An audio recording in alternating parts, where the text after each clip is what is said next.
Bom, pessoal, essa é a nossa primeira aula, né, da disciplina de liderança e desenvolvimento de competências gerenciais. Nessa aula, nós vamos começar a desenvolver esse tema, né, de liderança e do desenvolvimento de competências gerenciais, atrelados aí à ideia de gestão, né? Como a gente já discutiu anteriormente, a questão de gestão das organizações no curso anterior, na disciplina anterior, né, que era a disciplina de sistemas empresariais. A gente vai evoluir, né, essa temática para dentro da ideia de liderança. A liderança, né, diferente aí do quando a gente fala na gestão organizacional como um todo, ela vai ter um foco muito mais relacionado, né, aos desempenho humanos, às características humanas, né, aos recursos humanos, para que isso venha a ser considerado como um diferencial competitivo dentro do mercado globalizado, né, que nós estamos vivendo. Então, passa que o objetivo, dentro da ideia de liderança na gestão, é potencializar aí, né, as características humanas, o capital intelectual e desenvolver a gestão do conhecimento e poder influenciar, né, as pessoas a produzirem mais, terem maior produtividade. Logo, né, a liderança está diretamente relacionada com as competências gerenciais para melhor competitividade, para maior produtividade, certo? Então, é isso que a gente vai começar aí a discutir agora, beleza? Então, né, uma primeira questão que a gente tem aí é quando a gente estiver falando, né, em liderança, né, quando a gente estiver falando no conteúdo de liderança, em ser líder, influenciar e ter vantagens competitivas, a primeira questão que a gente vai considerar aí, né, e é uma questão relevante, uma questão importante, e que designa, de certa maneira, né, porque é relevante a gente pensar na liderança, né, a gente pensar no desenvolvimento dessa competência, né, de qual a importância de um líder, é perguntar por que os líderes e as equipes são tão importantes, né? Ou seja, são ferramentas estratégicas fundamentais para o sucesso da gestão de qualquer organização. Então, dessa maneira, o que a gente está já falando aqui, né? Então, aqui a gente tem uma questão que é o porquê, né? Os líderes e as equipes, a gestão de equipes, o desenvolvimento de equipes nesse sentido, eles são ferramentas estratégicas fundamentais para o sucesso da gestão organizacional, né? Então, aqui a gente até colocou aqui como qualquer organização, né? Lembrando que a organização ela pode ser mais ampla do que simplesmente empresa, né?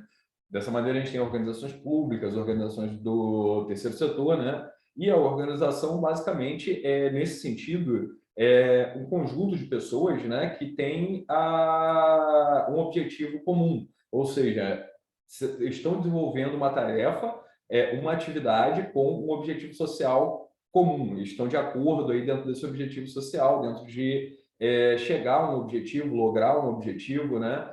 Estão, dessa maneira, direcionando para um caminho e indo para esse caminho. Logo, a gente quer entender, né? Então, por que essa coisa da liderança é importante? Por que essa questão da liderança é relevante? Mas aí, com essa questão, já basicamente, nós já estamos dizendo que a questão do desenvolvimento de lideranças, do desenvolvimento de líderes, do desenvolvimento de equipes, né? Então, porque as duas coisas são diretamente relacionadas. Então, a gente está falando aqui líderes e equipes, ou seja, está falando da liderança e da relação da liderança com o desenvolvimento de equipes. Porque o líder não é o cara que faz tudo sozinho. O líder, né? Ele gere, controla e direciona e motiva equipes. Então, ele ajuda as equipes a se desenvolverem também. Existe até uma frase que diz, né, que o bom líder ele não tem medo de outros líderes. O bom líder ele cria novos líderes. Então, isso está partindo aí desse princípio. Então, o desenvolvimento de equipes, um bom líder, a ideia de uma liderança propositiva é que ela possa estar criando aí líderes, criando aí, desenvolvendo pessoas, sem aí o receio quanto ao desenvolvimento de pessoas, certo?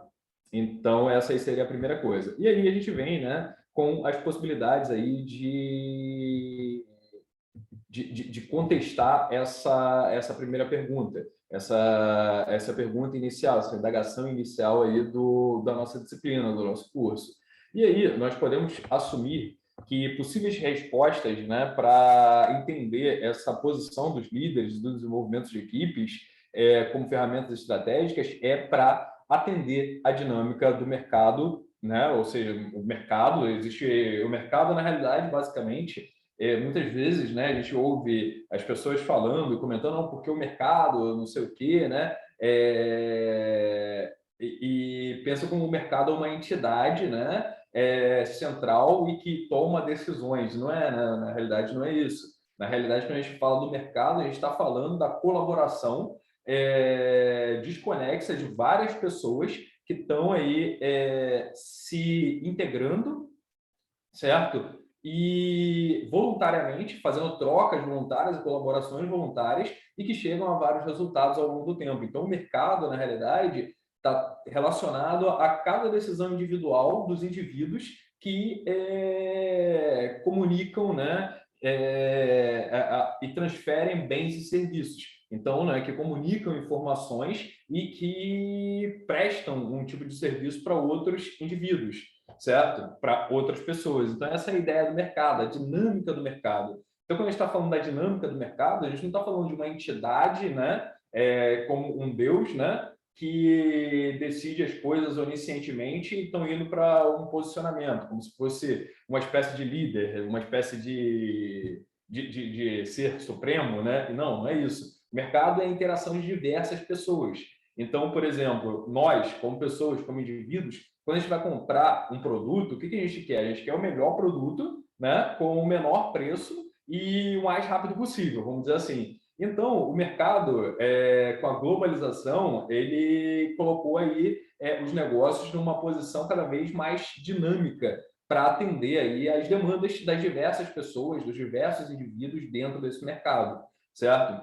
Então, atender a dinâmica do mercado que a globalização colocou nos negócios, e aí a gente pensa, globalização. O que é globalização? A ideia de globalização é a ideia de que você acaba eliminando fronteiras territoriais definidas aí, né?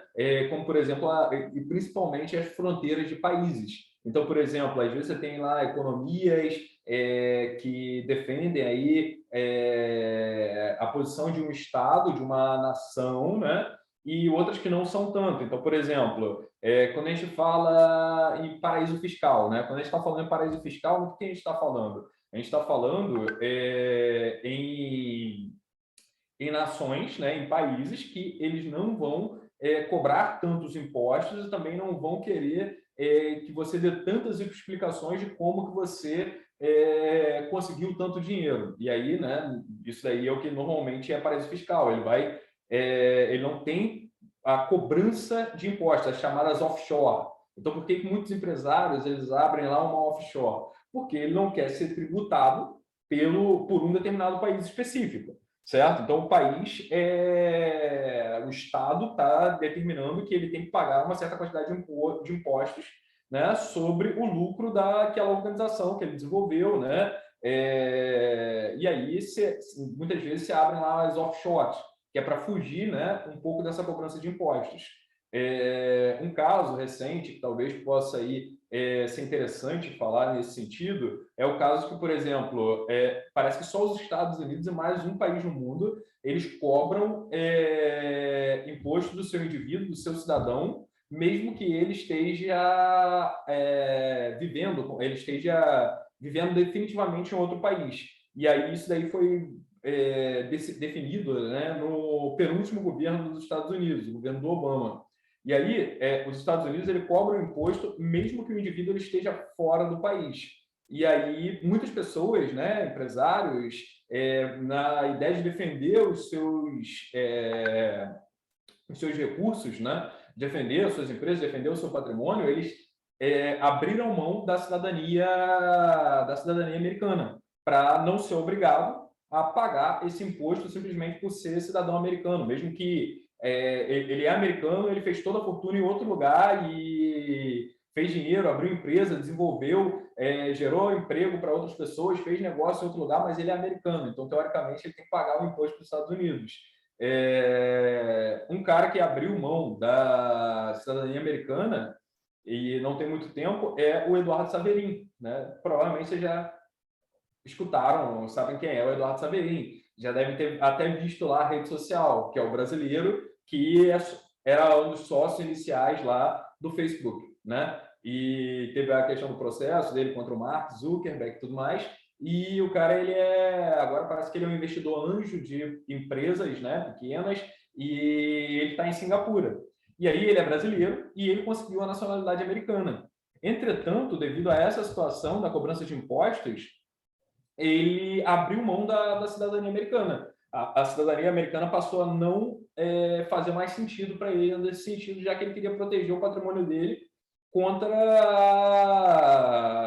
a cobrança de impostos, certo? Então, quando a gente está falando, basicamente, em globalização, a gente está falando nessa possibilidade, né? Então, por exemplo, e aí a gente está falando na possibilidade de organizações elas estarem em pontos distintos. Então, e uma empresa da China ter negócios no Brasil e entregar serviços, entregar produtos aqui no Brasil de uma maneira muito mais rápida, né? E muito mais hábil, às vezes, do que organizações brasileiras. Então, dentro desse sentido, esse mercado globalizado que a gente está falando, né, onde você tem uma maior agilidade de informações, uma maior agilidade também logística, certo? É necessário desenvolver a liderança para o desenvolvimento de equipes e, consequentemente, ter aí um diferencial competitivo. Então, essa dinâmica acabou por valorizar e enfocar cada vez mais a razão de existir de qualquer organização, o cliente. Então, o que a gente está falando? Quando a gente falava lá em administração científica, lá, né, do Taylor, o que a gente falava na administração, o que se pensava na administração científica, quando a gente estava falando disso, né? Você estava pensando ali no processo, mas não no cliente, não na necessidade do cliente, certo? Então, o que as organizações elas viram cada vez mais com o tempo e que isso acaba sendo preponderante é a experiência do cliente. Então, por isso que hoje e recente, né, uma profissão que vem de pouco tempo, a gente tem lá o designer, né, de experiência do cliente, né, UX, né, User Experience, que é o cara que ele vai focar na experiência do cliente, porque essa experiência do cliente é que vai ser o diferencial, né? E não, às vezes, necessariamente o produto em si,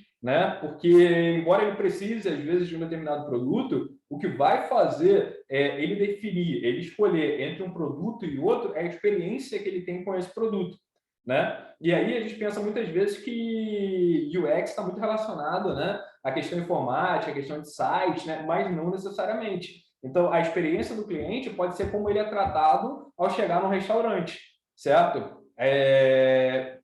Outro exemplo, né? Por que o Uber ele acabou se destacando em relação ao táxi, né? Assim que ele começou, logo no princípio do Uber, ele já se destacou muito em relação ao táxi. Tinha duas questões, né? Uma questão era a questão da segurança, que o usuário, né? É uma das questões que o usuário ele vai pensar, a questão da segurança, da confiabilidade, e que inicialmente, não, tem um aplicativo aí, né, para pegar carro. Bom, quem é o cara que está dirigindo o carro? O táxi, às vezes, pode ser um táxi que já é de uma cooperativa e não sei o quê. Já tem a coisa do táxi, né? Ele teve todo um processo de registro nos órgãos aí, prefeitura, estado, né, e tudo mais, e é táxi, né? E aí você fala, não, mas aí qual que é a vantagem do aplicativo? É que é mais barato? Essa era uma vantagem. E aí, quais foram as vantagens apresentadas aí para o Uber ganhar espaço, né? Foi a experiência do usuário, né? Também. Então, tinha o preço, que era mais baixo, e tinha aí a experiência do usuário. Então, tinha a balinha, tinha a aguinha, o motorista do Uber, ele saía do carro e abria a porta, já o motorista do táxi não era coisa mais comum de acontecer. Poderia até acontecer, mas não era coisa comum, né, de se acontecer. E a mobilidade, né, a facilidade de você chamar aí dentro de casa, não precisar ligar para a cooperativa ou ir para a rua e tentar procurar um táxi, né, assoviar ali, fazer sinal para ver se um táxi para, que aí também tinha isso, né, que às vezes o táxi não parava. Isso daí não é nenhuma coisa só de Brasil, né? Nos Estados Unidos isso também acontecia, né? Então, que é onde os caras lá que desenvolveram o Uber, eles desenvolveram a ideia que eles sempre tentavam pegar o táxi passava direto. Fala, pô, seria legal se tivesse um aplicativo que a gente pudesse pedir aí pelo celular e o cara viesse aqui, pegasse a gente, fosse cordial, né? Aí o cara falasse, então vamos fazer isso, pô. né? Eles tinham vendido uma empresa há pouco tempo no Vale do Silício lá, e aí eles falaram, não, vamos fazer, começaram a desenvolver o projeto, e aí a Uber aí foi ganhando espaço, né? E, de certa maneira, tomando espaço ou criando espaços que não haviam, né? Dentro dessa competição aí com o táxi, né? Então, o mercado, e aí você fala Uber, né? A empresa que veio dos Estados Unidos, já a questão do aplicativo, foi, né, se posicionando em vários locais do mundo, certo? E foi se destacando, né? Foi ganhando espaço. Então, isso aí a gente também vai estar falando nessa questão de globalização. Então, o outro motivo aí, né, para desenvolver aí as lideranças e as equipes é desenvolver posturas que uma organização precisa apresentar para adquirir competitividade, ou seja, são essas posturas de competitividade. Então, por exemplo, início do táxi no Rio de Janeiro, né? O que os caras buscaram? Eles buscaram apresentar melhores serviços para ter melhor competitividade? Bom, não estou dizendo que todos, mas alguns não quiseram apresentar isso. O que eles quiseram? Quiseram que deputados, né, governos impossem leis para proibir o Uber. E aí, né, viram que a coisa ali ela não foi regulada, não foi proibido e muitos partiram para agressão. Então, a gente viu aí vários casos, né, que porque eles pensavam que alguém era Uber, porque estava pegando algum amigo, algum familiar em algum lugar, os taxistas atacavam, né? Tinha um movimento aí de atacar. E aí isso aí não é demonstrar competitividade, né? Não é demonstrar que não é uma questão de mercado, de se demonstrar melhor no mercado para fazer com que as pessoas, né, elas prefiram você, né? Não é mostrar essa postura, né? Mas muito diferente, né? É mostrar o contrário dessa postura, mostrar que aí, né? E acho que isso ficou até ruim tanto para o taxista ali que ele não está preocupado em ter uma postura pró-competitividade, quanto para o outro também que teria. Porque aí você ficou com aquela coisa, não, os taxistas são agressivos, né? Pelo menos num dado momento. Claro que isso daí passou, né? Aquela história. Acaba tendo aí mercado meio que para todo mundo, né? Quem é bom continua trabalhando, né? É essa história, né? Quem é bom não tem que se preocupar, né? Então, né? Esses aí seriam aí duas razões aí para a gente ter aí, né, essa questão da gestão da liderança e desenvolvimento de equipes, certo? E aí, né, qual é o princípio básico para uma gestão adequada? Então, o princípio é os princípios básicos, né? Então, se a gente tivesse definir os princípios básicos em um só, a gente falaria em profissionalizar, tá certo? Ou seja, né, você ter uma gestão profissional, ou seja, você utilizar várias métricas, padrões, estratégias, técnicas, certo? Utilizar profissionais capacitados para desenvolver o gerenciamento, para desenvolver a gestão, para que tenha aí, para que haja gerência, né, e não que haja ingerência. Então, a primeira coisa seria profissionalizar, seria aí, né, eu falar em profissionalizar, tá certo? E aí, né, quando a gente está falando nessa ideia de profissionalizar, a gente está falando a ideia aí, né, de conquistar um diferencial competitivo, né, das organizações. E aí, né, a gente vai estar falando aí de organizações como um todo, né, principalmente quando a gente vai falando aí de empresas e principalmente as empresas que promovem a venda, né, que é o varejo ou a prestação de serviços, que de modo geral estão lidando aí diretamente com o cliente. Por exemplo, a indústria, ela vai lidar com o cliente, mas que às vezes o cliente ele é intermediário, né, na cadeia de suprimento, ele não ele não é o cliente final. E aí o cliente final ele vai estar muito mais impactado, né, pelo varejo ou pelo serviço, né? Às vezes você tem a questão da prestação de serviço.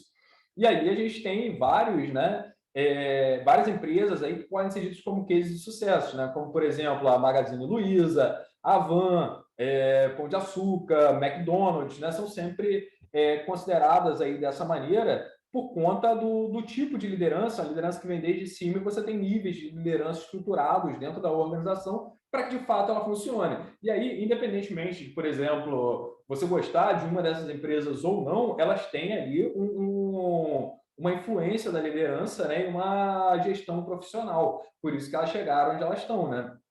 Então, a verdade é que a grande oferta, né, de serviços, produtos, ela foi tornando o consumidor cada vez mais exigente, né, que é o que a gente está colocando aí. Então, esse consumidor aí cada vez mais exigente, ele obriga o fornecedor dele, o prestador de serviço, quem está vendendo ali um produto, a ser cada vez mais profissional. Então, essa oferta de serviço e produtos, né, ela foi tornando o consumidor, o cliente, nós, né, nós que somos aí consumidores no nosso cotidiano, a gente consome internet, a gente consome filmes, a gente consome serviços de streaming, a gente consome comida, a gente consome viagem, a gente consome roupa, né? Então, nós somos aqui os consumidores, né? Então, dentro dessa realidade extremamente competitiva, porque serviço de streaming, né? Vamos pensar, antes a gente não se criou aí um nicho, né? Antes a gente ia fazer o quê, né? Em locadora. Locadora morreu, né?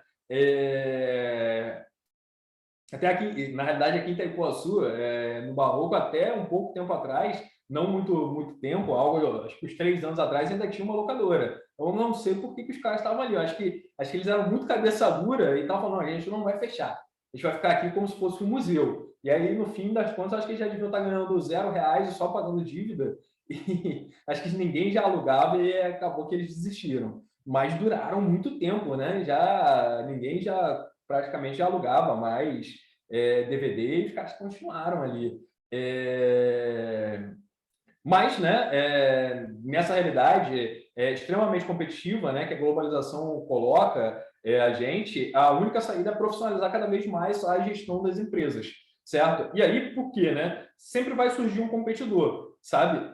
Por exemplo, antes você tinha lá o Netflix, né? Que vamos colocar aí, não sei se é de fato o primeiro serviço de streaming, mas foi o primeiro serviço aí que várias pessoas, né, compraram, contrataram. Aí hoje você já tem HBO Max, você tem Globoplay, né, que é aí do Brasil, você tem Disney Plus, você tem Amazon Prime Video, certo? Ou seja, você tem ali uma série de empresas de streaming competindo. E aí o que vai, né, fazer uma dessas empresas se destacar ou não? Está relacionado a como essa empresa vai ser gerida, certo? Como essa empresa aí vai ter uma liderança, né, e vai profissionalizar as suas tarefas. Então, o profissionalizar tem a ver com usar todas as ferramentas científicas que a administração possui, né? Assim, não necessariamente tudo que existe aí dentro das teorias de administração, mas o que é viável para aquela organização e utilizar competentemente todos os recursos estratégicos a que se tenha acesso para alcançar os objetivos organizacionais. Então, esse profissionalizar, ele vai estar nisso, né? Vai estar em você organizar também a estratégia de acordo com uma visão holística, que foi o que a gente já até comentou, né? Pirâmide aí, hierárquica, estratégico, tático, operacional. Lá no estratégico vai definir aí o planejamento estratégico, vai definir aí, né? Como utilizar de maneira competente os recursos estratégicos de uma organização. Ou seja, vai orientar essa organização de acordo com planejamento estratégico, direção estratégica, controle estratégico, né, e organização estratégica. É outra questão, outra função da gestão, né, nesse sentido. E aí, esse planejamento estratégico, ele vai se definir aí, né, a partir de que princípios, a partir de que ferramentas que a gente tem que ter clareza, certo? E aí, dentro dessa ideia da gente ter clareza dentro desse planejamento estratégico de uma organização, é importante que esteja muito bem claro e muito bem definido a missão, a visão e os valores. Às vezes a gente pensa, a gente vê lá o site da empresa, de uma organização qualquer, e tem lá missão, visão, valores. E aí, muitas vezes, a gente não dá muita atenção para isso. A gente pensa, não, é só bota porque bota, né? Mas isso daí, na realidade, deve ser efetivamente estruturado de maneira estratégica e de maneira muito bem pensada, muito bem definida, porque a missão, visão e valores é o que vai direcionar essa organização de fato. Ou seja, né, a missão é a razão de existir daquela organização. Então, quando a gente está falando aí em missão, em definir a missão, a gente está falando, né, por que que essa empresa existe, né? O que ela é, qual é a missão dela, por que ela está aqui, qual é a função social dela, certo? Então, a gente está falando disso, a gente está falando da missão dessa empresa. Então, esse é o primeiro desses 3 pontos. São os 3 pontos aí que estão atrelados, conforme a gente está até vendo nessa figura aí. O outro ponto é para onde a empresa vai, né? O que ela pretende ser e obter em um determinado período de tempo, ou seja, é a visão. E aí, o que é a visão, basicamente? Se a gente for pensar aqui melhor, você está olhando para frente, você está enxergando ali aonde você quer estar, né? Então, por exemplo, a gente começa a caminhar, você está olhando lá para frente onde você quer chegar, né? Você quer chegar na esquina, você vai ter que dar aí, não sei, 10 passos para chegar na esquina, certo? Você está visualizando lá na frente e está indo naquela direção. Então, basicamente, a visão é isso, é determinar para onde que a empresa está indo, certo? Em um determinado período de tempo. Né? Claro que eu estou dando um exemplo aqui. A gente vai quer chegar na esquina, né? Se a gente vai dar 10 passos a gente vai dar em 8 segundos. A empresa a gente vai pensar, né? E aí, como a gente está falando, o estratégico ao longo dos anos. Então, aonde a empresa quer estar daqui a 5 anos, daqui a 10 anos. Então, é isso que vai estar aí caracterizando a visão de uma empresa, a visão de uma organização. E não somente empresa, pode ser uma organização, por exemplo, do terceiro setor, pode ser uma ONG. Então, por exemplo, a ONG ela tem uma missão também. E aí você fala, a missão da ONG é uma missão de responsabilidade social. Ok, qual? Certo? Por quê? A ONG ela pode ser uma ONG relacionada à preservação ambiental, ela pode ser uma ONG relacionada a alívio da pobreza, né? Ela pode ser uma ONG de representatividade feminina, ela pode ser uma ONG de direitos dos negros, né? Então, existem aí várias ONGs com várias missões distintas, né? Ela pode ser uma ONG de garantia da saúde às populações pobres, né? Como, por exemplo, lá o Médicos Sem Fronteiras, certo? Então, qual a razão dessa ONG existir? E qual é a visão? Então, a visão vai ser isso, né? Como, por exemplo, a ONG começou agora. Ela quer ser referência lá em alívio à pobreza no estado do Rio de Janeiro em 5 anos, certo? Pode ser uma visão viável, certo? Vista ao longo do tempo e de acordo, né, com a missão dessa ONG, de acordo com a missão dessa organização, certo? A missão e a visão vão estar atrelados aí aos valores de uma organização. Então, o que seriam os valores? Né? É o que inspira e delimita essa organização. Então, toda empresa ou toda organização, ela deve ter princípios e fazer com que seus funcionários se comprometam e sigam esses princípios. Né? Então, por exemplo, né, princípio de, não sei, vamos pensar aqui, produtividade, né? Então a ideia é que o funcionário se comprometa aí em ter maior produtividade, né? Em produzir mais em menos tempo, ter maior efetividade, né? Ou seja, maior eficácia e eficiência no que ele está fazendo, respeito ao cliente. Então, isso está nos valores, isso daí é para ser definido, é para estar ali, ó, caracterizado dentro da cultura da organização, que é respeitar o cliente. Se alguém não está alinhado com isso, você vai ter que ter um controle, né? Ou seja, uma ação corretiva em relação a quem não está alinhado com isso, já que isso daí é um valor da organização. Ou seja, né, é um limite ali, é uma coisa que a organização ela deve respeitar, deve estar diretamente entrelaçado com a cultura dessa organização. Certo? Então, quando a gente está falando aí disso, a gente está falando aí dos valores, a gente vai estar falando, né, justamente disso, né? A gente está falando aí, por exemplo, as restrições ali, né? Então, por exemplo, se a gente está falando ali no respeito ao cliente, o colaborador que ele é desrespeitoso com o cliente, ele pode sofrer ações corretivas, ele pode ser até desligado daquela organização. Por quê? Né? Ele não está alinhado ali com o valor da organização. É para isso, né, que existe aí dentro do recrutamento toda uma ciência relacionada aí dentro desse processo para requisitar e gerir as pessoas. Por quê? Né? Qual que é a ideia daquelas perguntas que às vezes você acha que não faz muito sentido, né? Dentro de uma entrevista? É entender se o indivíduo está alinhado com os princípios, né? daquela organização, com os valores daquela organização. Tá certo? Ou seja, se ele está alinhado com esses valores. Por quê? Se ele não está alinhado com esses valores, pode ser que a coisa fique muito difícil aí, né? De encaixar, né? Muito difícil aí desse casamento funcionar, certo? Então, é importante que o indivíduo ele esteja aí alinhado com os valores dessa organização. Então, os valores são realmente uma coisa importante, né? Que é como é o que vai servir de alicerce para a cultura e para o clima organizacional, tá certo? Então, a cultura, né, basicamente como as coisas funcionam nessa organização. E o clima é como isso está sendo levado, né, ao longo do cotidiano. Então, essas ideias, né, vão nortear o comportamento de todos os seus profissionais, tá certo? Então, por isso, né, que às vezes tem aquelas perguntas que você acha que não tem muito a ver ali com o processo seletivo e tudo mais, e elas estão, na realidade, tentando verificar ali o seu alinhamento, né, com os valores da organização. Claro que tem valores que eles podem não estar totalmente conectados, totalmente alinhados, mas que podem talvez não ter tanta influência no processo da realização de trabalho que vai se realizar. Tá legal? Bom, opa, perdão, passei muito. Agora passei de volta. E aí, quando a gente vai falando aí dessa ideia toda, dessa ideia aí como um todo, né? É importante que a gente pense aí uma outra coisa. E quando a gente está falando aí, porque a gente começou a falar em profissionalizar, né? E de profissionalizar, a gente entrou aí na ideia, né? De missão, visão e valores, né? Que foi a última coisa que a gente viu, né? Foi isso aqui. Calma aí.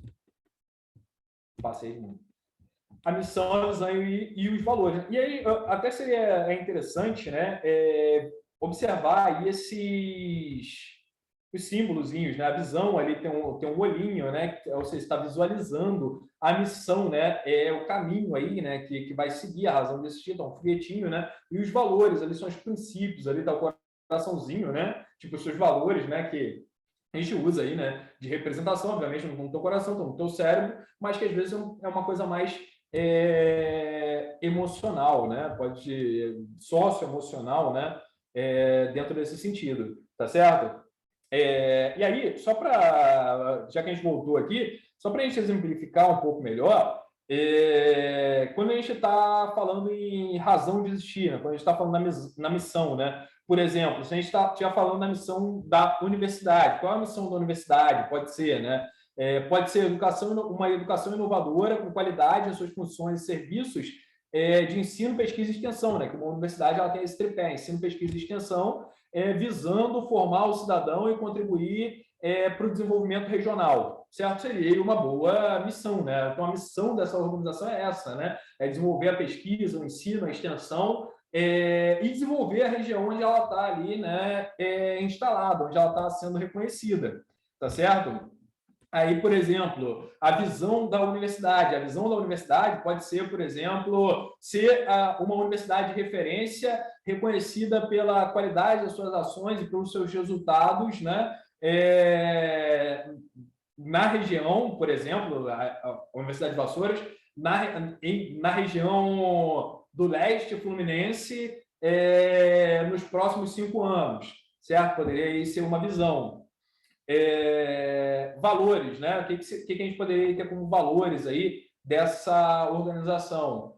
Poderia ser, por exemplo, a satisfação do aluno, né? Que é o cliente externo, e do cliente interno também. Poderia ser a satisfação do cliente interno e do cliente externo, que é quem trabalha e quem está tendo aí uma prestação de serviço. A inovação, o pluralismo de ideias, né? A pluralidade de ideias, a ética, o compromisso com o desenvolvimento regional, o respeito ao indivíduo e ao meio ambiente poderiam aí ser valores dentro desse sentido aí, né, da organização, tá certo? Então, essa aí é a base básica, né, da criação, da definição de uma empresa ou de uma organização, tá certo? E aí, dentro dessa ideia aí, a gente vai pensar, né, que uma organização, por menor que ela seja, ela não tiver isso daí formalizado claramente, a missão, a visão e os valores, né, ela não pode firmar o que a gente vai chamar de uma gestão profissional, né, que a gente estava falando ali de profissionalizar, porque o início da articulação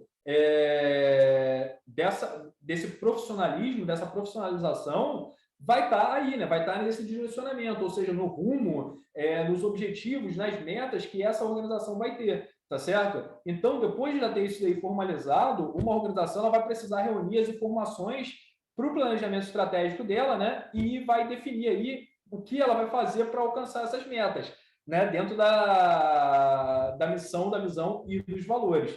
Tá legal? E aí, um outro princípio que acaba sendo aí importante, acaba sendo relevante e fundamental para uma gestão profissional são os indicadores de desempenho, certo? E aí, os indicadores de desempenho são o quê? São efetivamente você observar, e aí a gente falou, né? A gente definiu lá a missão, visão, valores, E agora a gente vai observar como que isso daí está indo, né? Como que isso daí está funcionando, quais são as etapas que ele está seguindo e o que está acontecendo também. Porque aí você tem que ter um controle do que está acontecendo em relação a essas definições.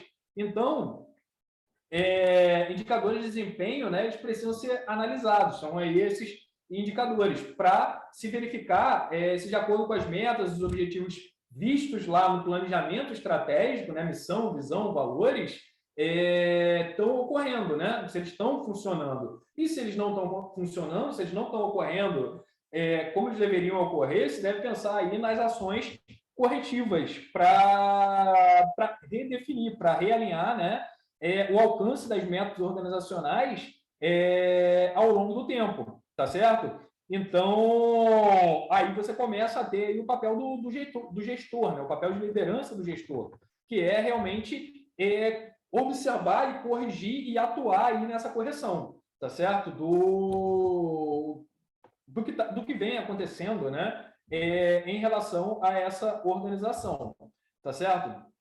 E aí, né, a gente falou de indicadores e quais indicadores, né, eles devem ser avaliados. E aí você pode ter uma série de indicadores a serem avaliados e esses indicadores, eles basicamente vão se basear aí em técnicas de administração. Então, se você está pensando em indicadores, em melhorar o desempenho, ou seja, você vai estar pensando em qualidade. E aí você tem lá, por exemplo, princípios de qualidade a ser seguidos, né? Como, por exemplo, o programa 5S, a ISO 9000. A ISO 9000 é um conjunto de diretrizes para gerar a qualidade, né? O chamado sistema de gestão da qualidade. Então, no que se refere aos programas de qualidade total, é importante saber que esses programas eles apresentam uma verificação inicial de 8 critérios básicos para considerar-se aí um sistema de gestão profissional. Então, o sistema de gestão profissional ele deve observar e deve controlar e deve gerir esses 8 critérios que estão abordados aqui do lado direito.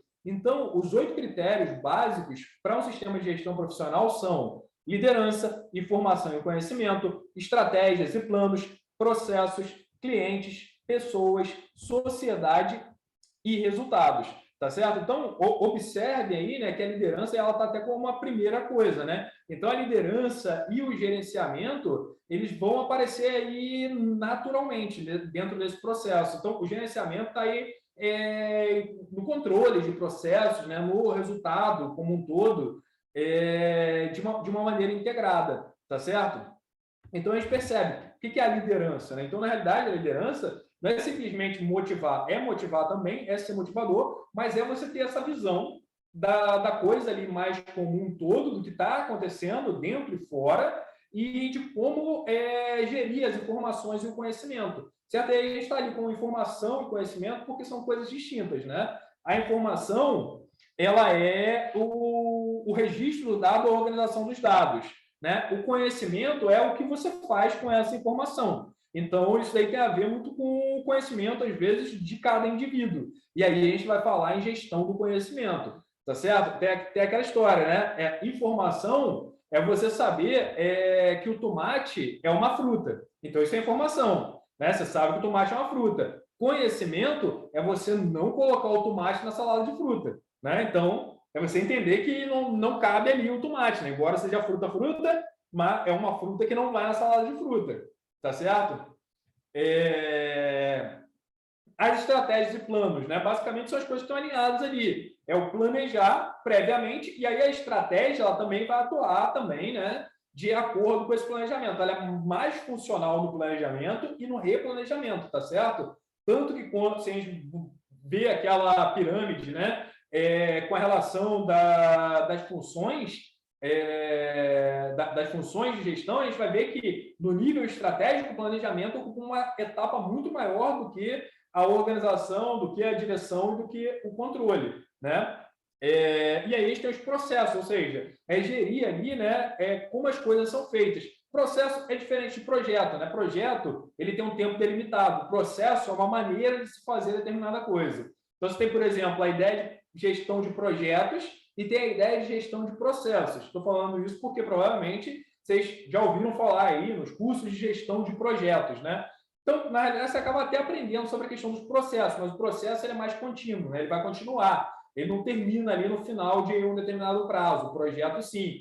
Clientes, né? É um enfoque muito importante, né? Porque é o cliente que, na realidade, ele vai gerar o lucro para uma organização. Então, você tem que saber o que o cliente quer, tem que entender as demandas do cliente, tem que servir ao cliente, tá certo? Pessoas, são as pessoas ali que estão atuando dentro da organização, certo? É o pessoal, né? E aí a gente vai estar falando da gestão de pessoas. Resultados, a gestão de resultados, a gente vai pensar o quê? Como os resultados estão sendo alcançados de acordo com as estratégias e planos.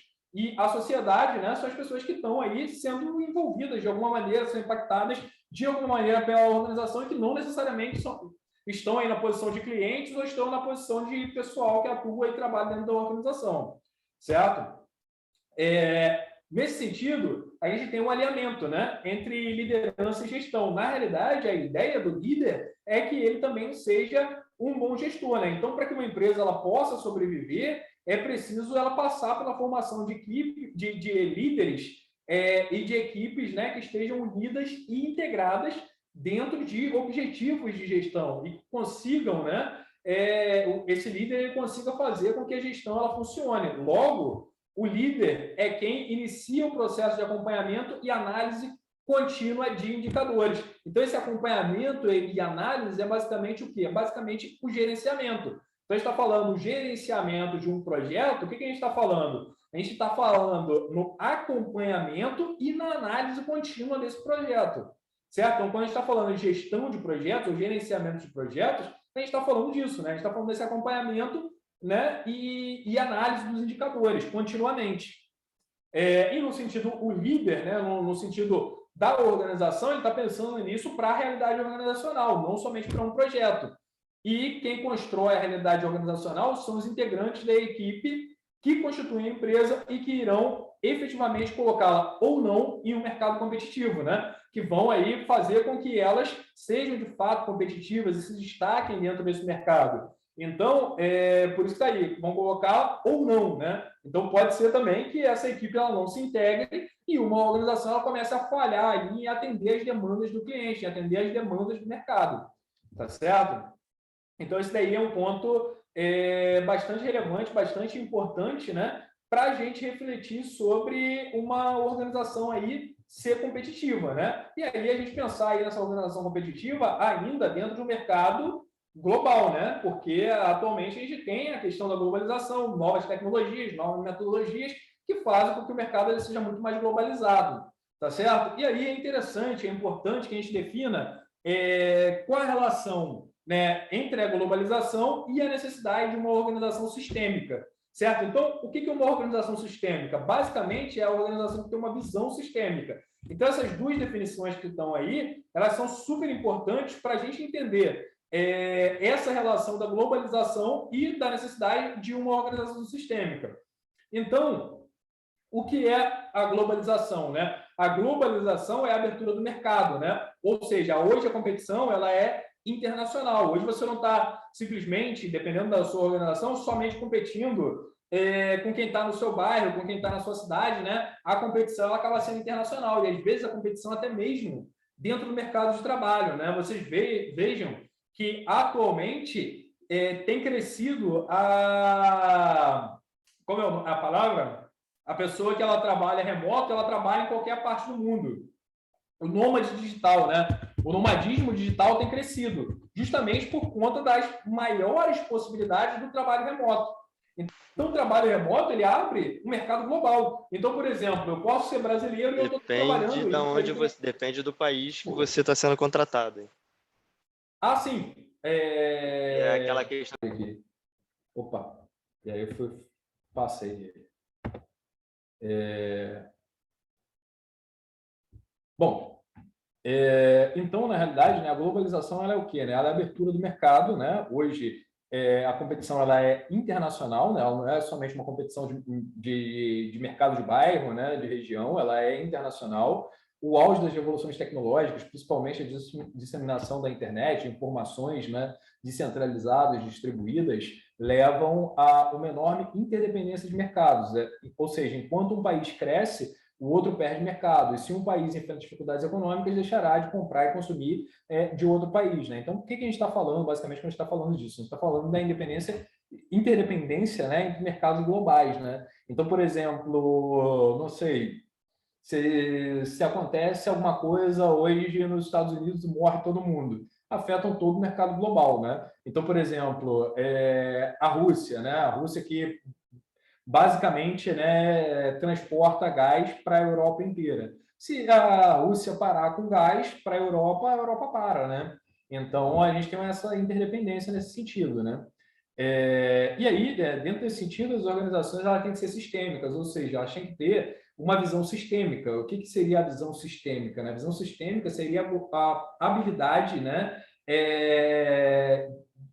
de tomar decisões considerando toda uma conjuntura, né? Ou seja, ter uma visão sistêmica significa tomar decisões assertivas considerando vários fatores envolvidos com a situação. Dessa maneira, a gente vai estar falando, né, em uma interdisciplinaridade, pensar no problema complexo a ser resolvido e observar todos os pontos, todas as disciplinas, né, nesse sentido, que tem a ver com a resolução desse problema, já que nós vivemos em uma época de intensa competitividade, né? Então, dentro dessa época de intensa competitividade, que é o que a gente está vendo aí, a gente recebe aí tantas ofertas de produtos, tantas ofertas de serviços, né? E tão rapidamente, né? Por exemplo, se uma empresa ela tem uma invenção nova, minimamente aí no máximo em 6 meses você acaba tendo um concorrente já também, né? E aí existe uma competição muito grande. Então a gente vive aí nesse mercado aí numa época de intensa competitividade nesse sentido, né? Então é por isso que a gente tem que também, como profissional, estar sempre se atualizando, sempre conhecendo coisas novas, né? Porque por conta dessa informação, né? De a gente ter muita informação, muito dado sendo gerado, muita informação distribuída, né? Muitas coisas novas acontecendo e a gente está tendo a disseminação muito grande, né? Dessas coisas novas. A gente vê, né, que, por exemplo, antigamente se lançava aí, né, final da década de 80, década de 90, lançava-se um disco lá do Nirvana nos Estados Unidos, até chegar no Brasil demorava aí, né, um ano às vezes, né, até você ter ali a coisa sendo disseminada e tudo mais. Hoje não, né, uma banda lançou lá um single no YouTube e no dia seguinte as pessoas já conhecem aqui, né? Ou seja, isso daí a gente está indicando que a coisa está muito mais interconectada, né? E por estar muito mais interconectada, aquele sujeito que lançou aquela música, aquele single lá, pode estar competindo com alguém que lançou algo similar aqui, e aquele lá vai chamar mais atenção e está lá nos Estados Unidos, não está aqui, né? Então você acaba tendo um mercado musical, né? Também global, e o mercado como um todo mais global. Isso aqui eu estou usando só para exemplificar, né? Então, provavelmente isso também é algo que vocês já escutaram bastante, né? A gente está vivendo aí uma intensa competitividade devido a essa maior oferta, né, de produtos e serviços, né? E aí, nesse sentido, a gente vai pensar, né, como cliente, a gente vai pensar, né, o que produto escolher, né? Então, qual é o fator que leva a escolher um produto ou serviço diante de tantas ofertas, de tantas possibilidades similares, né? Então, o que compõe aí o diferencial competitivo? E é isso aí que a gente vai tentar responder aqui, né? O que é o diferencial competitivo?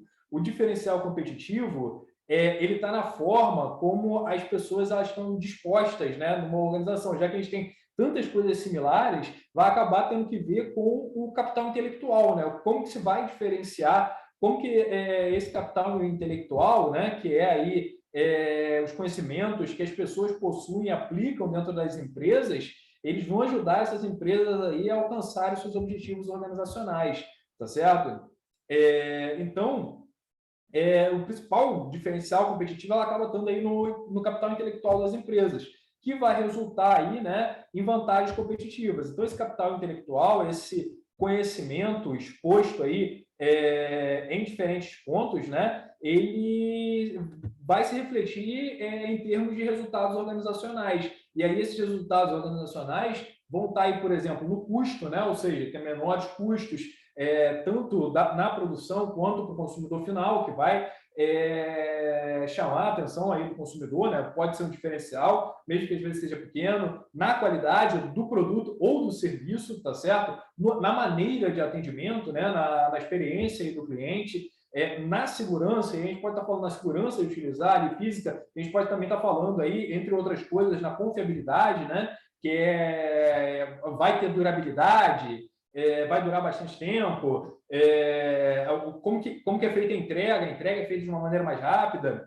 Então, essa oferta constante de diferenciais competitivos, ela vai acarretar aí na chamada melhoria contínua, né? E a melhoria contínua, ela é basicamente o quê? Ela é a mudança, né? Ela vai estar aí, né, na capacidade de mudar, tão necessária para a sobrevivência das organizações, a capacidade de se adaptar às demandas mercadológicas. E aí a evolução, né, essa melhoria, pensando aí a evolução como uma melhoria, ela só vai acontecer se as pessoas que vão estar dentro das organizações, que integram as organizações, os grupos, as equipes, eles estiverem abertos ao novo, a chamada aprendizagem contínua. A aprendizagem contínua, ela é aí uma expressão que ela foi utilizada, né, começou a ser utilizada aí na década de 80, né? Inicialmente aí pelo Peter Drucker, né? Que é aí dos pais aí da administração moderna, né? Servindo aí para conceituar a forma como as empresas elas devem estar organizadas, né? Como eternas aprendizes, né? Ou seja, pensando em aprendizagem contínua, pensando aí que os teus colaboradores aprendam, né? Como um todo, e essa aprendizagem ela atue, ela funcione aí como parte do conhecimento organizacional, né, como parte aí dos recursos da empresa, certo? Como um ativo para a empresa. E essa forma de gerir e administrar uma empresa, ela evoluiu de acordo com as necessidades do momento histórico que o mercado viveu, né? Então, a gente percebe que a gente está vivendo um momento histórico também que você tem cada vez mais diferenças em demandas, né? Evoluções desses mercados. E aí, nesse momento, agora, nessa época de globalização, a gente precisa integrar, né? Precisa trocar, precisa dinamizar a relação da gestão, as tarefas, como as pessoas lidam umas com as outras, como que elas interagem, tá certo? E aí esse contexto ele acabou criando a necessidade de uma estrutura empresarial altamente dinâmica e com constante reestruturação e busca constante de inovações, né?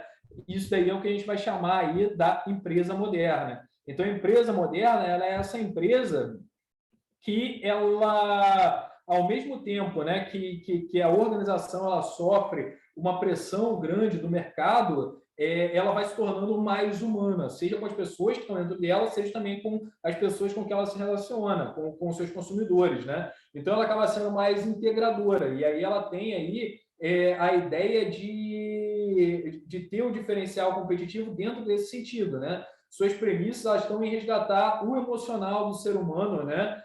Já que isso aí é realmente o diferencial competitivo, ou seja, o cliente ele vai comprar de acordo com como ele se sente, né? Muitas vezes como ele se sente representado pelaquela empresa, não somente ali pela necessidade, tá? E aí a gente está falando, por exemplo, a questão das marcas, né? Da gestão de marcas, da gestão de modelos em relação a marcas, né? O que uma pessoa muitas vezes ela prefere um tênis da Adidas do que um tênis da Nike, ou um da Nike do que um do Adidas, ainda que às vezes a qualidade seja a mesma e o preço seja o mesmo. Está relacionado com como ela enxerga aquela marca, como ela se sente ali, a representação dela por aquela marca, tá certo? Como que está o emocional dela ligado àquilo ali, tá certo? E aí o emocional pode ter a ver com várias coisas, tá legal?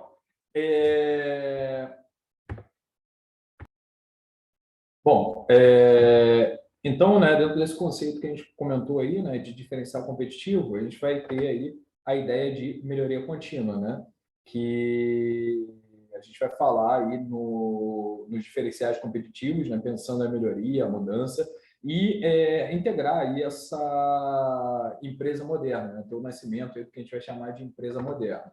E aí, o que vai ser a empresa? Quais são as características dessa chamada empresa moderna? Essa empresa moderna, ela vai ser uma empresa que vai ter características, né, relacionadas aí ao ser humano, ou seja, como a gente veio falando aqui, né, a relação da liderança, a relação dos seres humanos, a relação mais socioemocional vai ter bastante valor nesse caso aí, certo? Então, quais seriam as chamadas características da empresa moderna? O primeiro ponto aí é a valorização do ser humano. E aí, seja a valorização do ser humano, o cliente, o fornecedor ou a sociedade como um todo, certo? Então, essas daí são características da empresa moderna. Isso daí tem até muito a ver com a relação com a responsabilidade social, né? Ou seja, as pressões relativamente sociais, né? Em relação à responsabilidade das organizações. Então, essa valorização do ser humano está relacionado a isso, está relacionado à responsabilidade social, né? À valorização das pessoas, à valorização dos seres humanos, certo? Dentro desse sentido, né, a gente também vai seguir aí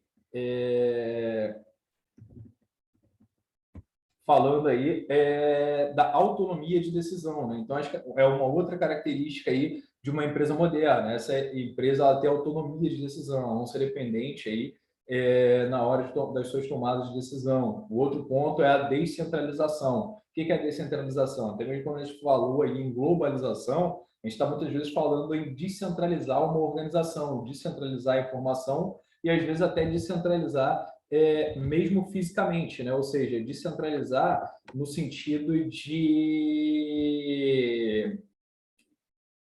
sair de um único ponto, né? De estar centralizado, né? E hoje a gente vive a era da informação, né?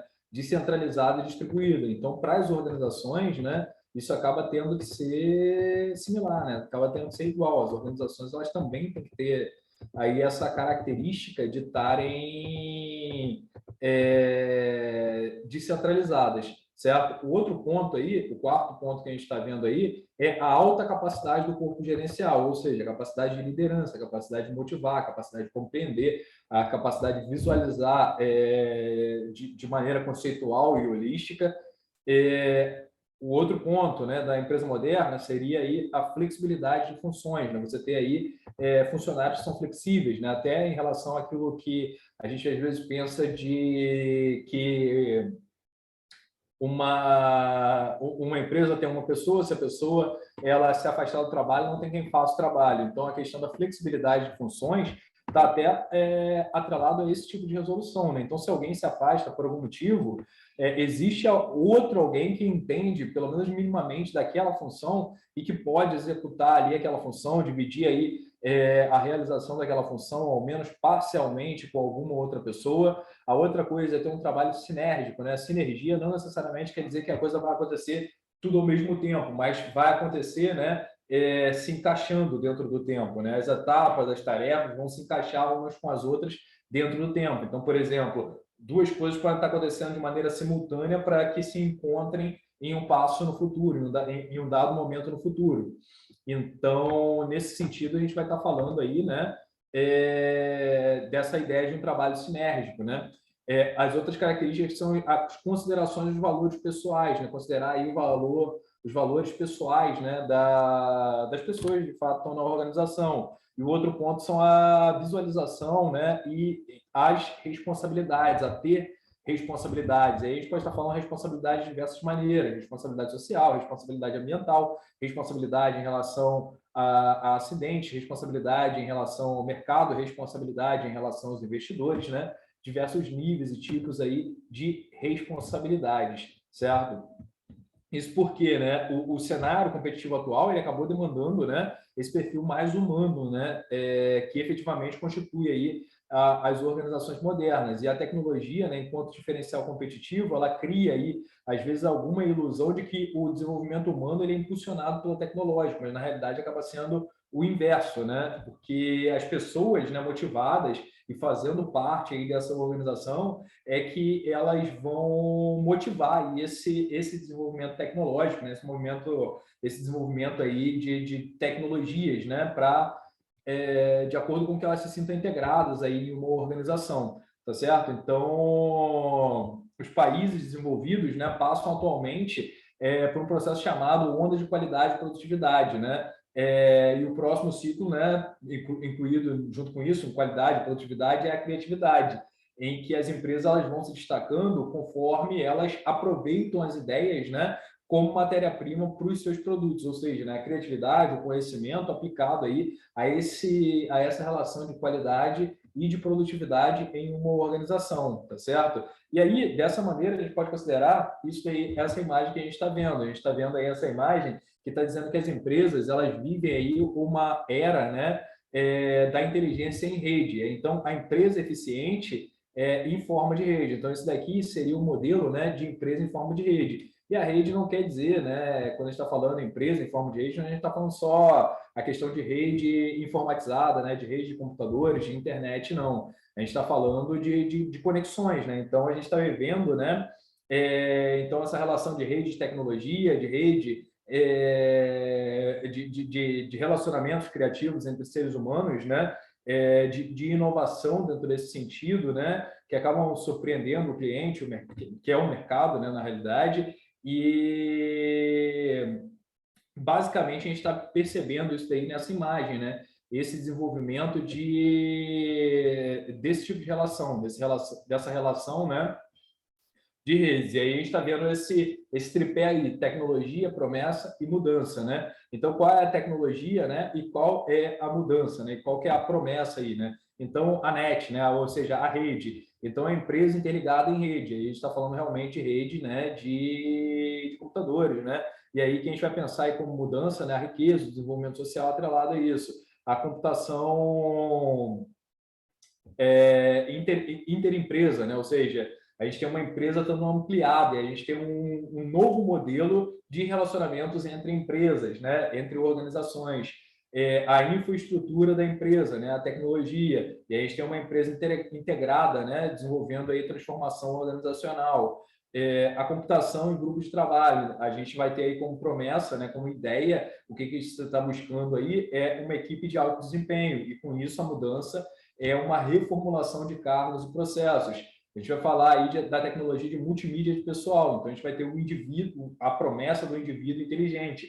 E dessa maneira, a gente vai ter tarefas mais eficientes e maior aprendizado dentro desse processo. Então, muitas empresas, né, elas vão aí, e não por acaso, né, ser as maiores do mercado, né, por já terem conseguido alcançar esse tipo de modelo, esse modelo aí integrado, esse modelo em rede, né? E aí a gente vai ter sempre essa ideia de que qual que seria, né, a matéria-prima dos produtos dessa empresa, dessa empresa moderna. E aí o que vocês acham que seria essa matéria-prima? A gente pode dizer aí que seriam, né, as pessoas, né, de fato, os líderes, as equipes, né, que têm as ideias e que são as respostas aí para esse mundo cada vez mais dinâmico, né? Esse mercado cada vez mais dinâmico e que vai mudando, que vai necessitando atender aí, vai tendo demandas, né, cada vez mais instantâneas, tá certo? Então, o que se precisa é um novo tipo de trabalhador, é um novo modelo organizacional, né? Que é a forma de trabalhar dentro desse ambiente organizacional, tá certo? Então, nesse sentido, a gente vai ter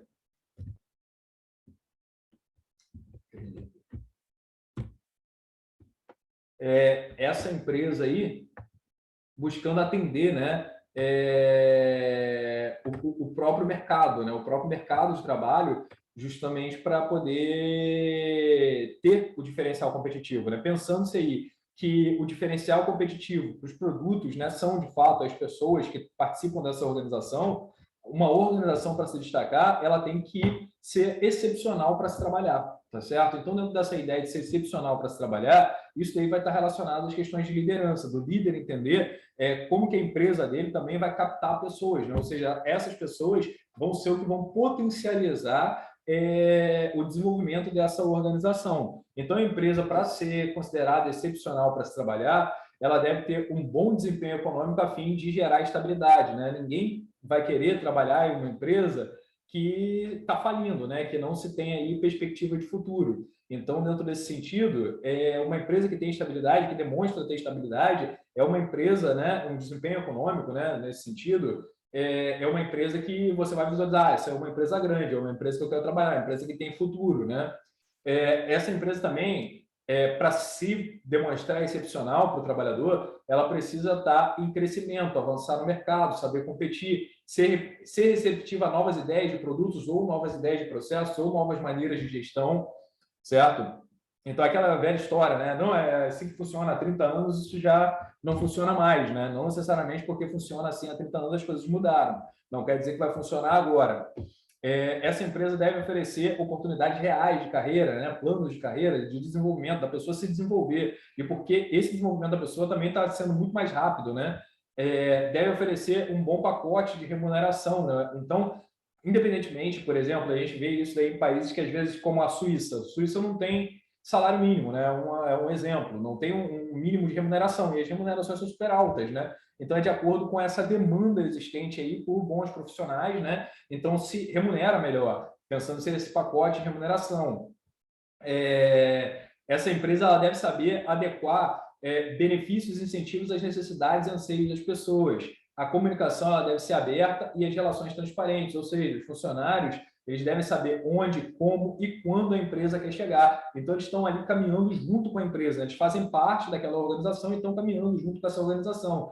Quando a gente fala disso, a gente fala até daquela cabeça de dono, né? Então, o colaborador também é importante que o colaborador ele também tenha esse tipo de participação que seja o pensamento de dono. Isso daí é interessante para as organizações ter esse tipo de pessoa, porque essa pessoa vai evoluir na carreira e a empresa também vai evoluir. Então, as pessoas elas se sentem à vontade para expor ideias, né? Elas são livres para fazer críticas ou apresentar sugestões, e tem autonomia para dar novas maneiras de se fazer o trabalho, né?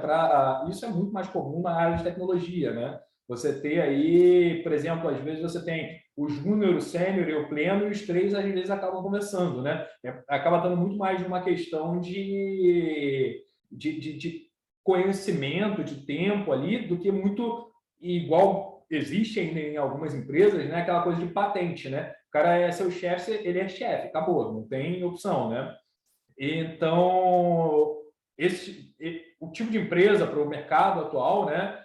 Onde o presidente, os diretores, os chefes são seres humanos acessíveis, né? Que atuam como líderes, que é um grande ponto importante, e orientadores, e sabem demonstrar aos funcionários que cada pessoa está ali dentro é necessária, né? Então, cada pessoa que está ali dentro daquela organização é necessária. Ela cumpre uma tarefa importante, ela se sente ali como parte do todo, ela se sente integrada, ela se sente realmente útil, né? E ela sabe que ela é útil porque isso daí é passado pelas lideranças. Nesse tipo de empresa é onde se diferencia os funcionários, né? Quanto à posição hierárquica, mas não se diferencia as pessoas quanto à posição hierárquica, onde se incentiva a camaradagem no ambiente de trabalho, que é aquela coisa, o trabalho positivo que se fala, né? Então, tem um ambiente positivo de trabalho onde as pessoas se auxiliam mutuamente, então esse ambiente de camaradagem. E impõe-se limites claros, né, para a competição interna, que essa competição interna, a competição ela sempre vai existir, né? Ela seja de uma maneira saudável e estimulante, né? Como aquela ideia lá que às vezes a gente tem lá, tem um amigo, né, que vocês dois estudam ali para ver quem é o melhor, né, mas num sentido de competição mais saudável. Onde se investe no desenvolvimento profissional e pessoal de seus colaboradores, não só, né, por intermédio de cursos, mas também por iniciativas do sistema de trabalho, né? Ou seja, do que se faz ali ao longo da jornada de trabalho, para que a pessoa ela se sinta mais integrada a essa organização, né? Não somente, não, estamos investindo no seu desenvolvimento profissional, estamos pagando um curso aqui. Às vezes não é só pagar o curso, né? Ter só o conhecimento ali, hard skill, e que às vezes não é nem aplicado, né? Ter só curso por ter não faz sentido. Então, poucas coisas motivam mais as pessoas que perceber que a empresa está realmente apostando nelas, está realmente preocupada com elas, né? E elas realmente fazem parte dessa empresa. Então, elas vão querer dar o retorno para essa empresa, para essa organização, certo?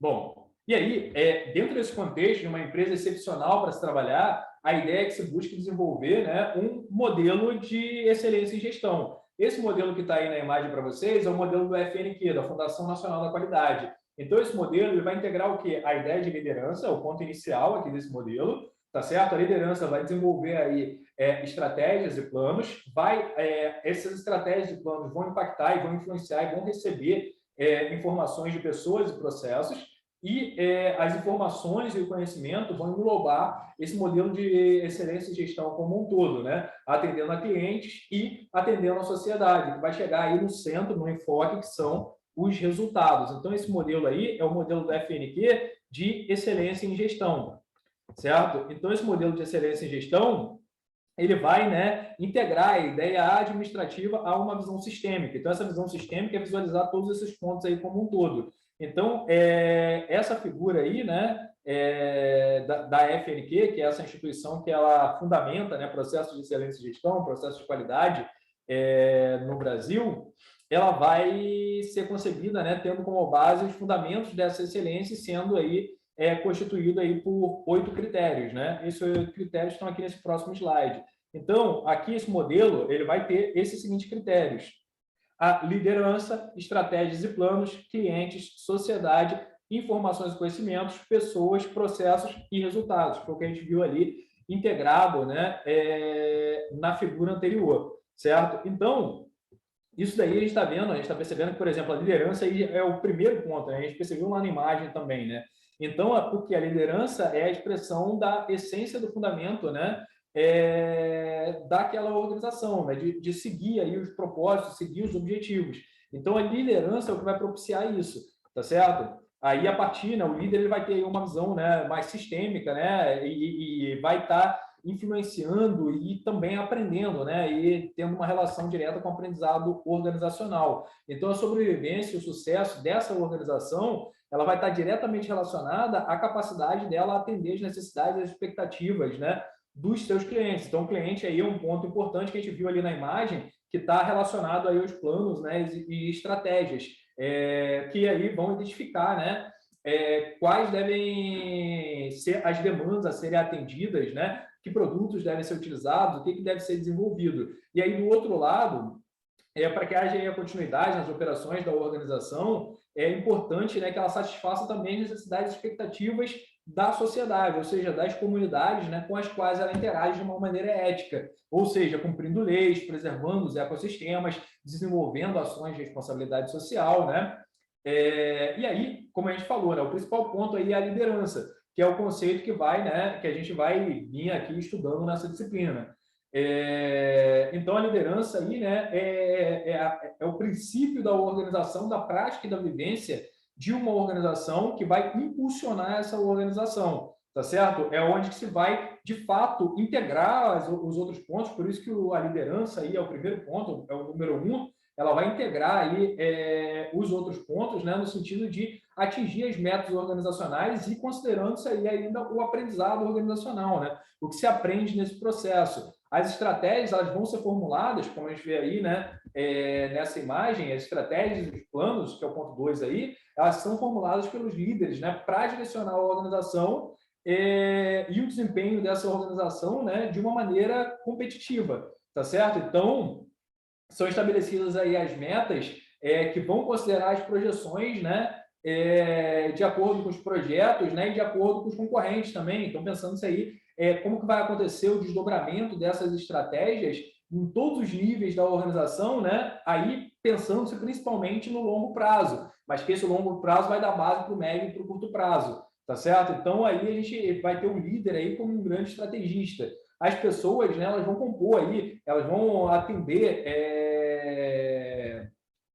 aí o que é desenvolvido, né, o que é definido aí pelos líderes, né, e vão ser a força de trabalho que vão efetivamente, né, quando elas estão capacitadas e satisfeitas, né, no ambiente de trabalho, elas estão no ambiente de trabalho propício, elas vão ser produtivas e vão aí executar adequadamente os processos, né, o que vai criar valor para os clientes e que vai aperfeiçoar aí o relacionamento com os fornecedores, né, e com as pessoas de um modo geral, né, com a sociedade de um modo geral. E aí, né, por fim, a gente vai buscar aí os resultados, né, que vão ser mensurados de acordo com a situação econômica e financeira, a satisfação dos clientes, o mercado, né, o todo aí de modo geral, tá certo? E aí, as informações e conhecimento, que é o ponto 5 aqui, né, que a gente está vendo aqui, a gente já falou de todos os demais, vão ser esses fluxos de informação e de conhecimento que vão fluir, né, em todo esse modelo de gestão aqui, para que esse modelo de gestão ele seja realmente excelente, ele seja realmente efetivo, tá certo? Seguindo isso aí, né, os posicionamentos da liderança. E aí, a gente vai perguntar, né, a gente está falando de liderança, liderança, liderança, o que é a liderança de fato, né? Então, a liderança, ela tem a ver com a força, com a opinião, a posição e a ação, enfim, né? Como fazer história. Isso daí a gente está vendo, né? A gente tem vários líderes, né, ao longo dos tempos, né? A gente vai falar em Jesus, Gandhi, né? São líderes. E aí existem vários tipos de líderes, né? Então, o líder, na realidade, é a pessoa que influencia a coisa, tá certo? Então, ela tem a ver com inspiração, né? Então, os líderes eles servem como exemplo, como parâmetros para serem seguidos.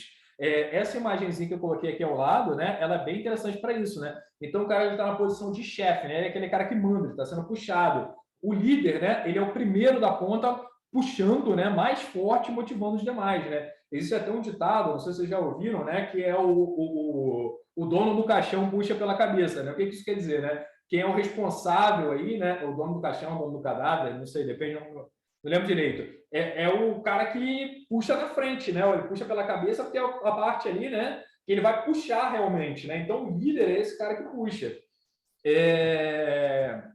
Então, a liderança, na grande maioria das vezes, ela surge no contexto de dúvidas, onde alguém aponta um caminho, né? Que as pessoas elas sintam que é mais adequado, que é mais seguro seguir. Então, é uma pessoa ali que ela motiva os outros, que ela aponta aquele caminho. Então, é muito comum, né, que grandes líderes eles apareçam em momentos aí de grandes dúvidas, né, de conflitos, né, de coisas nesse sentido.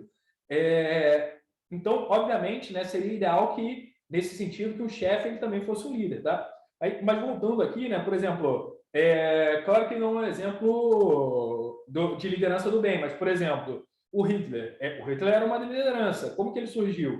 Ele surgiu no momento ali que os alemães eles estavam vivendo dificuldades, né, sociais, né, tinham poucos empregos e tudo mais, e aí ele apontou uma solução. Claro que era uma solução bem idiota, mas ele convenceu muita gente, né? Ele apontou ali a solução, ele deu uma solução e ele convenceu muita gente. Então, ele liderou muita gente, ele tomou o poder porque muita gente acreditou nele, né?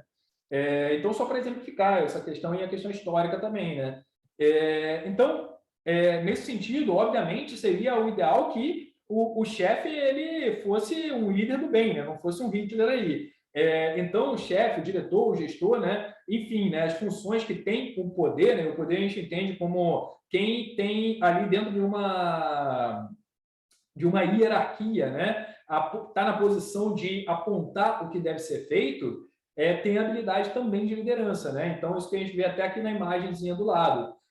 Entretanto, você pode encontrar líderes, né, em todos os níveis e áreas e organizações diferentes, independente da função, e a gente pode encontrar aí, né, ou seja, eles têm líderes, né, e é isso aí até quando a gente vê lá o estudo do Elton Maio, quando fala das relações de trabalho, dos recursos humanos, que vê que existem líderes na linha de produção. Tem um cara ali que ele fala e os outros escutam ele, né, e ele está na mesma posição hierárquica. Então, ele não é o chefe, mas ele acaba estando numa posição de liderança porque ele consegue influenciar. E às vezes tem o chefe ali, o diretor, o gerente, que ele não tem habilidade de liderança. E isso daí é bastante comum, né? Também a gente vê. Então, às vezes, ele foi colocado ali por uma outra característica e ele está na posição ali de chefe, mas ele não é líder.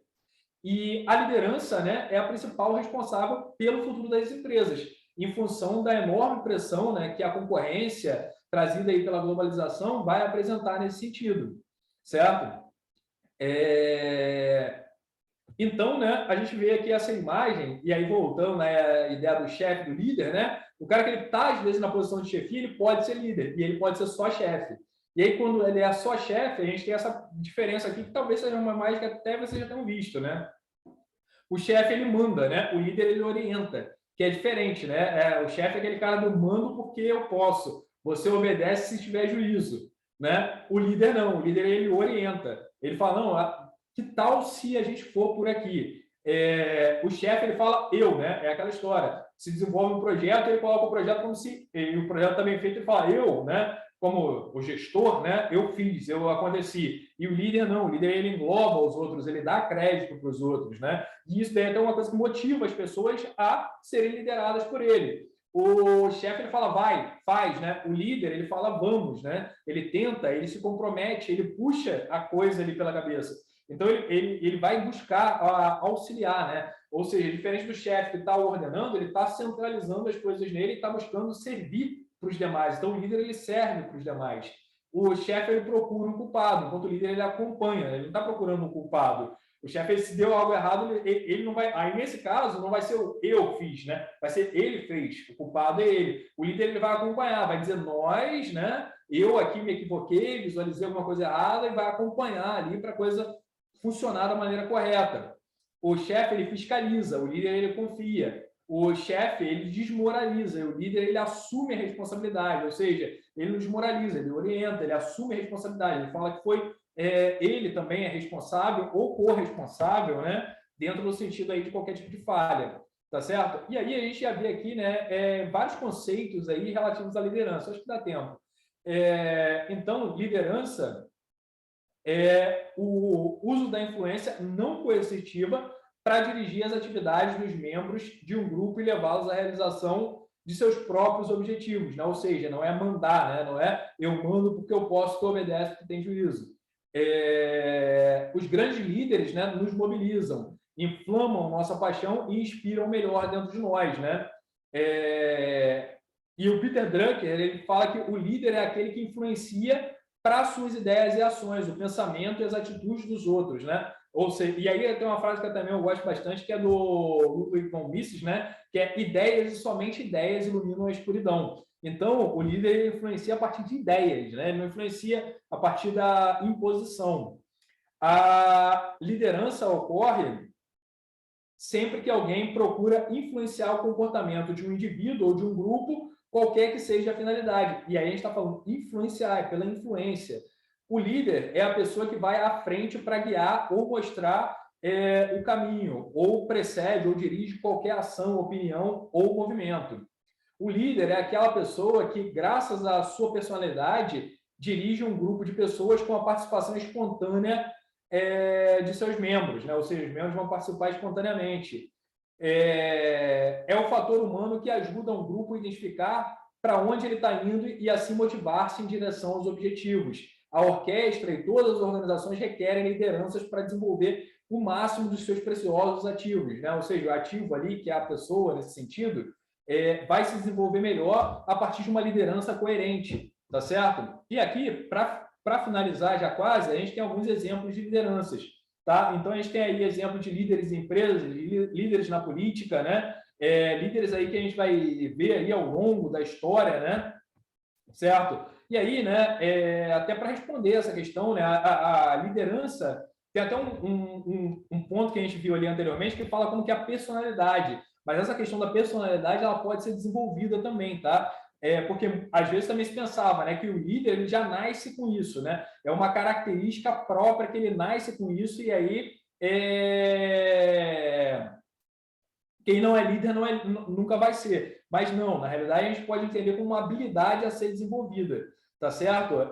E nesse sentido, né, como uma habilidade a ser desenvolvida, ela não é uma função atribuída. Então, por exemplo, por isso que a gente viu ali anteriormente que o chefe não necessariamente ele vai ser um líder, né? E aí a gente está colocando aí alguns exemplos de pessoas, né, que são consideradas líderes, né? Como por exemplo a Luísa Trajano, o Abílio Diniz, né? São considerados aí líderes, né? O Luiz Seabra que está aí na imagem, o Elon Musk, né? Que está aí na imagem também. Que são aí alguns exemplos aí de lideranças, né? Então, o Abílio Diniz, né? O Abílio Diniz ele tem uma liderança, né, calcada na comunicação direta, né? Ele é um cara que ele se comunica bem aí com os seus colaboradores, com os funcionários, né? Coloca frases de efeitos lá nas empresas do Grupo Pão de Açúcar, né? Que as pessoas compreendem, internalizam, certo? O Elon Musk é um cara que ele é líder, né? E ele se arrisca e ele influencia as pessoas que desenvolvam, né, as coisas junto com ele. Não é à toa que não sei se ele está nesse momento como o homem mais rico do mundo, mas ele claramente é um dos caras mais ricos do mundo, e não porque, né, ele teve a intenção de ficar rico, mas porque ele teve a intenção de criar coisas que beneficiavam aí a humanidade, né? O Jack Welch, né, que é o outro cara que tem no exemplo, né, é um cara que foi considerado aí, né, um dos maiores líderes, né? Ganhou o prêmio de melhor gestor, né? que era aí um conselheiro da administração da GE, né? Então ele foi aí super celebrado, né? Ele falava aí que a tarefa dele era escutar as boas ideias e disseminar elas, né? Então isso daí era uma essência, era parte da essência da liderança, né? A capacidade aí de libertar aí a criatividade das pessoas, né? O Luiz Seabra, né? O Luiz Seabra, ele é admirado aí, né? Porque ele é aí, que é o do canto aqui, né? Ele é o presidente, né? O fundador aí da Natura, e ele é admirado porque ele busca atender a sociedade, né? Então ele tem a Natura foi aí a primeira empresa a seguir ou buscar seguir a ISO 26000, né? Que é a norma ISO relacionada à responsabilidade social, né? E aí ele fala, né, que os relacionamentos, inclusive de trabalho, são experiências enriquecedoras que a gente tem, né? Então ele vai motivando as pessoas a partir dessa filosofia. A Luísa Trajano, né, que é a da Magazine Luiza, né, lá da Magalu, né, que teve um grande crescimento aí no ano de 2021, né? Abriu lá para investimentos e tudo mais, né? Ela reúne o pessoal dela toda segunda-feira de manhã para falar dos negócios, né? E trata aí as pessoas como parte realmente integrantes aí da organização, né? Planeja os próximos dias, né? Reza com as pessoas, então acaba sendo visualizada como líder pelos seus colaboradores, tá certo? Aí, né, a gente tem aqui líderes nos esportes, né? A gente tem aí o Bernardinho, o Jorge Jesus e o Filipão, né? Bernardinho, ele é visto aí como um grande líder, né? Não somente por conta da seleção brasileira de vôlei, seleção feminina de vôlei, vários times de vôlei, né? O cara que mais ganhou aí título, né, como técnico no vôlei, mas porque ele é efetivamente um líder, né? Ele motiva as pessoas a alcançarem o seu melhor, né? Ele é um motivador. E ele também ele não é somente, né, o Bernardinho do vôlei, né? O cara, ele foi o primeiro cara a arriscar em ter um restaurante de salada no Rio de Janeiro, né? Que é o Delírio Tropical, né? Então o cara também é um cara empresário, um cara empreendedor aí, né? E tem aquela filosofia, né, de fazer com que as pessoas, né, elas o sigam, né, que elas conheçam, né, e que elas se ofereçam para os desafios, né, os atletas dele, né, se oferecem para o desafio, né, o Filipão aí é um outro exemplo aí de líder, né, que levou aí o Brasil aí para a Copa de 2002, né, foi aí técnico da seleção de Portugal também, influenciou aí os times, tanto ele está aí com a camiseta do Palmeiras, né? É também considerado um líder dentro dos esportes, né? E o outro líder aí é o Jorge Jesus, né? Que a gente tendo toda uma história no futebol no Brasil, o cara veio de Portugal, né, para o Brasil, geriu aí o Flamengo, né? Influenciou, né? Até os mesmos jogadores falam que ele é um grande líder, né? E conseguiu ganhar aí, fazer o Flamengo superar aí vários campeonatos, vários outros times, né? Então são exemplos aí de líderes, né? E aí a gente está trazendo aqui, não são os únicos, né? Mas também aí 3 exemplos aí de líderes na política, né? O Winston Churchill, né? Que foi o cara aí que um dos grandes influenciadores, talvez o principal ou um dos principais aí para ganhar a Segunda Guerra Mundial, né? Ele foi primeiro-ministro lá da Inglaterra, né? Primeiro-ministro do Reino Unido, né? Primeiro-ministro britânico, né? E foi um dos líderes que teve um papel essencial aí na Segunda Guerra Mundial, né? De planejamento, de integração com outros países, né? E de visualizar, de ter a visão da coisa como um todo, né? De dialogar com os soviéticos, de dialogar com os americanos, né? Para construir aí uma aliança para vencer a guerra, né? Então foi um grande líder aí, né? E muito respeitado também, né? Não somente pela Inglaterra, mas também, né? Fora da Inglaterra, e ficou aí para a história, né? Um líder que ficou para a história como exemplo de liderança, né? Dentro desse sentido. A gente tem aí também o Nelson Mandela, né? O Nelson Mandela é aí um dos grandes líderes aí da história, né? Que foi o cara que reagiu aí contra o apartheid, né? Na África do Sul, ganhou o Nobel da Paz devido a essa reação, né? Foi o primeiro presidente negro da África do Sul, e ele conseguiu liderar muitas pessoas e não teve aquele raciocínio, né? de, por exemplo, que aconteceu em outros países americanos não, desculpa, africanos, que tinha-se aí a revolta contra os brancos e que se queria eliminar os brancos, fazer que eles perdessem direitos e tudo mais, né? Ou seja, ele se opôs ao apartheid, mas ele entendeu, quando ele entrou no poder, que ele não podia ser o apartheid reverso, né? E aí é considerado aí um grande líder, né? Que aí, né, aquela história, né, que ele falava que era melhor liderar aí a partir, né, da retaguarda, né? Que aí as pessoas apreciavam ali, né, a liderança dele. Então, foi aí um outro líder, né? E a Angela Merkel, né, que ficou aí à frente da Alemanha, né, por 16 anos, né? A Alemanha aí que conseguiu aí, né, ser também quem gere a questão monetária basicamente da Europa, né? Então, possivelmente, né, foi aí possivelmente a líder mais importante, a presidente mais importante, né, influenciando outros países, dialogando e sempre de uma maneira bem tranquila, bem branda, né, demonstrando que influenciava pela liderança, não pelo poder, né, não como existem aí outros líderes de Estado, né, que estão aí governando pelo medo das pessoas. No caso dela, seria aí pela liderança, né, pelo exemplo.